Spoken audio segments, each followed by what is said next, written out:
இப்போ க்ரௌன்ஸ் பற்றி பார்த்துட்ருக்கோம். க்ரௌன்ஸ் பொருத்தினதுக்கப்புறம் பல்லு கூச்சம் வருமா டாக்டர்? ஏன்னா நிறைய பேர் என்ன சொல்கிறாங்க, டாக்டர் ஃபஸ்ட் நான் ரூட் கேனால் பண்ணிக்கிட்டேன், ரூட் கேனால் பண்ணி பல்லுக்கு வந்து நரம்பே இல்லை, வேறு சிகிச்சை பண்ணியாச்சு, பல்ல வலியே வராதுன்னு நினச்சேன், ஆனால் க்ரௌன் போட்டாங்க, க்ரௌன் போட்டதுக்கப்புறம் கூச்சம் வருது டாக்டர் சில பேர் சொல்கிறாங்க. சில பேர் வேறு சிகிச்சை பண்ணல டாக்டர், க்ரௌன் போட்டதுக்கப்புறம் கூச்சம் வருதுன்னு சொல்கிறாங்க. ஸோ இந்த க்ரௌன் போட்டதுக்கப்புறம் பல் கூச்சம் சென்சிட்டிவிட்டி வரதுக்கான வாய்ப்பு இருக்கா?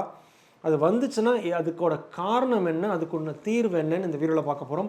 வணக்கம், என் பேர் டாக்டர் அருண். பேர்ல்ஸ் பல் மருத்துவமனை, சென்னை ராஜா அண்ணாமலைபுரத்தில் 2001 நடத்திட்டு இருக்கோம். இந்த சேனல் இன்னும் சப்ஸ்கிரைப் பண்ணலாம், அவசியம் பேர்ல்ஸ் இண்டஸ்ட்ரி சேனலை சப்ஸ்கிரைப் பண்ணுங்கள். நிறைய videos dental health, dental awareness சம்மந்தமாக செஞ்சுட்ருக்கோம்.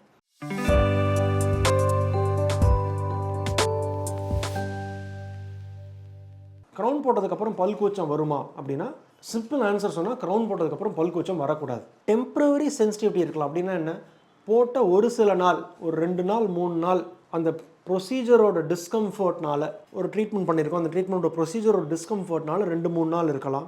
ரொம்ப காம்ப்ளெக்ஸ் ட்ரீட்மெண்ட் பண்ணியிருக்கோம், வேரில் இன்ஃபெக்ஷன் இருக்குது, ஆர் ஈரில் வீக்கம் இருக்குது அப்படின்னா ஒரு மேக்ஸிமம் ஒரு 1 வீக் வரைக்கும் சென்சிட்டிவிட்டி இருக்கலாமே தவிர லாங் டேர்ம் சென்சிட்டிவிட்டி க்ரௌன் போட்ட பல்லில் இருக்கக்கூடாது. லாங் டேர்ம் சென்சிட்டிவிட்டியோ ஷார்ட் டேர்ம் சென்சிட்டிவிட்டியோ க்ரௌன் போட்ட பல்லில் இருந்ததுன்னா வேறு ஏதோ ப்ராப்ளம் இருக்குது, அந்த ப்ராப்ளம்னால தான் சென்சிட்டிவிட்டி இருக்குதுன்னு அர்த்தம். இதில் நம்ம எப்படி புரிஞ்சுக்கணும் அப்படின்னா, யூஸ்வலாக அந்த சென்சிட்டிவிட்டி எதனால் வரும்னா, இப்போ வேறு சிகிச்சை பண்ணுறோன்னா, இந்த வேறு சிகிச்சை பண்ணதுக்கப்புறம் அந்த பல்லில் நரம்பு கிடையாது, ரத்த ஓட்டமும் கிடையாது. டிப்பிக்கலாக இது மாதிரி வேறு சிகிச்சை பண்ணி முடிச்சதுக்கப்புறம் ஒரு ஃபியூ டேஸ் ரெஸ்ட் கொடுத்துட்டு தான் பல்லுக்கு லோடு பண்ணுவோம், க்ரௌன் கொடுப்போம். அது மாதிரி க்ரௌன் கொடுக்கும்போது கூச்சம் வராது. ஆனால் வேறு சிகிச்சை பண்ணி க்ரௌன் கொடுத்த பல்லில் கூச்சம் வரதுக்கான வாய்ப்பு இருக்கா? வாய்ப்பு இருக்குது. எப்போ வாய்ப்பு இருக்குது? நம்ம போட்ட க்ரௌன் வந்து கடிக்கும்போது உயரமாக இருந்துச்சு அப்படின்னா, பைட் பண்ணும்போது மேல் தாடப்பல்லும் கீழ்த்தாடப்பல்லும் ஒரே சீராக பைட்டிங் வந்து பர்ஃபெக்டாக இருக்கணும். ஒரே சீராக பைட்டிங் பர்ஃபெக்டாக இல்லைன்னா பல் கூச்சம் வரதுக்கான வாய்ப்பு இருக்குது. முக்கியமாக புரிஞ்சுக்க வேண்டியது. ஸோ ரொம்ப ஹார்டான மெட்டீரியல், மேலே வந்து ஒரு சாஃப்டான மெட்டீரியல் இருக்குது, ரொம்ப ஹார்டான மெட்டீரியல், அவர் மேலே ஒரு மெட்டல் பல்லு, கீழே வந்து வேறு ஒரு மெட்டல் பல், டிஸ்சிமிலர் மெட்டல், மேலே வந்து ஒரு மெட்டல், கீழே வேறு மெட்டல். ஸோ அந்த மெட்டீரியல் தன்மை மாறும்போது பல் கூச்சம் வரதுக்கான வாய்ப்பு இருக்குது. ஸோ டிப்பிக்கலாக அக்ளூஷன், அதாவது பைட் வந்து சரியாக இல்லை, ஆர் டிஸ்சிமிலர் மெட்டீரியல்ஸ், ரொம்ப ஹார்ட் மெட்டீரியல் யூஸ் பண்ணும்போது இந்த பைட்டிங் ஃபோர்ஸ் ஜாஸ்தி இருந்து பல்லு உள்ளுக்குள்ளே இருக்கிற வேரை சுற்றி இருக்கிற அந்த பெரிடோன்டல் லிகமெண்ட்டில் ஒரு வீக்கம் வரும்போது பல் கூச்சம் வரும். ஸோ இதுக்கு உண்டான ட்ரீட்மெண்ட் வந்து நீங்கள் டாக்டர்கிட்ட போயிட்டு அக்ளூசல் ஈக்குலிபிரேஷன், அக்ளூசல் அட்ஜஸ்ட்மெண்ட் பண்ணுவோம். இந்த அக்ளூசல் அட்ஜஸ்ட்மெண்ட் பண்ணும்போது ப்ராப்ளம் சால்வ் ஆகிடும், ப்ராப்ளம் பர்சிஸ்ட் ஆகாது.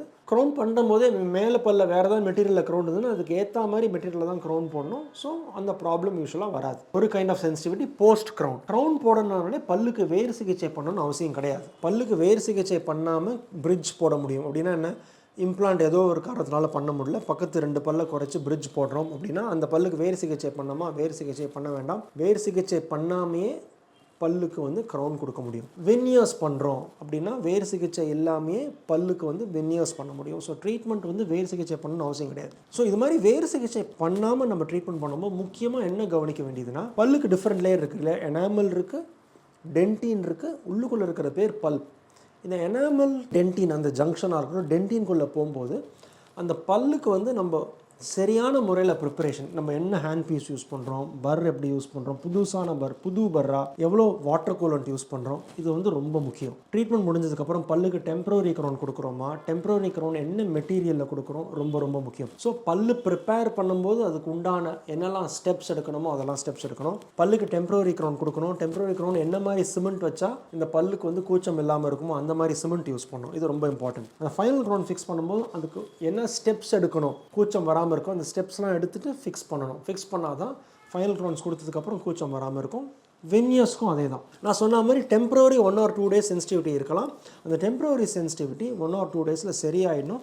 லாங் டேர்ம் சென்சிட்டிவிட்டி பர்சிஸ்ட் ஆகக்கூடாது. பர்சிஸ்ட் ஆகிடுச்சுன்னா அப்படின்னா வேறு ஏதோ ப்ராப்ளம் இருக்குன்னு அர்த்தம். அவசியம் உங்கள் டாக்டர்கிட்ட போயிட்டு அந்த ப்ராப்ளம் என்னென்னு ஐடென்டிஃபை பண்ணி எக்ஸ்ரே எடுக்கிறதா எக்ஸ்ரே எடுத்துகிட்டு அதுக்கு உண்டான ட்ரீட்மெண்ட் அவசியம் பண்ணிக்கணும். இந்த வீடியோ பிடிச்சிருக்குன்னு நினைக்கிறேன். வேறு ஏதாவது கொஸ்டின்ஸ் இருந்தால் கமெண்ட் செக்ஷனில் கமெண்ட் பண்ணுங்கள், வீடியோவை லைக் பண்ணுங்கள், சேனலில் சப்ஸ்கிரைப் பண்ணுங்கள். அடுத்த வீடியோவில் சந்திக்கிற வரைக்கும் டாக்டர் அருண், பேர்ல்ஸ் பல் மருத்துவமனையிலிருந்து பேசுகிறேன். நன்றி, வணக்கம் அண்ட் தேங்க்யூங்க.